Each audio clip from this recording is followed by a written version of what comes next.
Sa wakas nga'y nagpakita na rin yung kapatid kong tagilid. Malolo ka na lang talaga kayo dahil inuulam niya yung cake. Kawawa ka naman, mukhang hindi ka tiniran. Na para bang hindi ka parte ng pamilya. Pag nagawa na yung bahay mo, wag mo na lang silang patungtungin dito.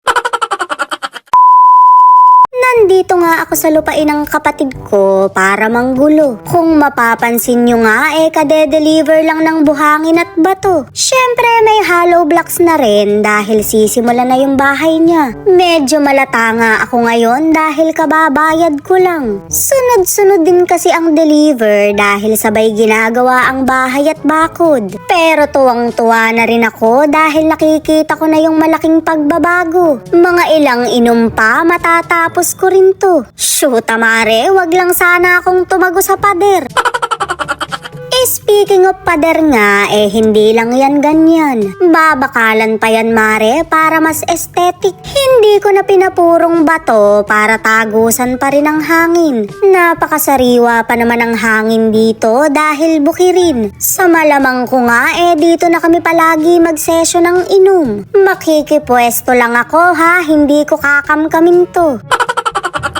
Nag-deliver na nga rin ng mga bakal dahil po-flooringan na yung bahay ng kapatid ko. Nilaliman talaga yung pundasyon dyan dahil dating fish pond to. Ay, sorry mare, naipunan lang pala ng tubig. Pero hindi niya na ulit mararanasan yon dahil natambak ka na. Mare, tambak na rin sa bayarin yung ate niya.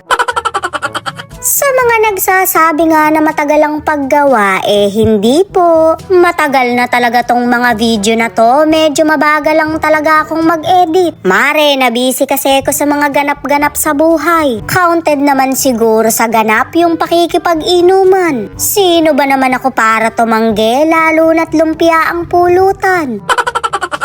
Eri nga yung magiging CR ng kapatid ko at eri naman yung Poso Negro niya. Hindi pwedeng mawala yun dahil yun ang inaatungal niya sa akin. Loko, magkaka-CR ka na nga, wala ka namang tutulugan. Ering nanay ko naman, masyadong feel na feel yung dress niya. Ang sabi ko nga'y parang may mali dahil bitin yung damit niya. Abay, sakto lang naman daw yan kapag nahati yung bewang niya. Napagalitan pa nga, ako pa pala tong mali.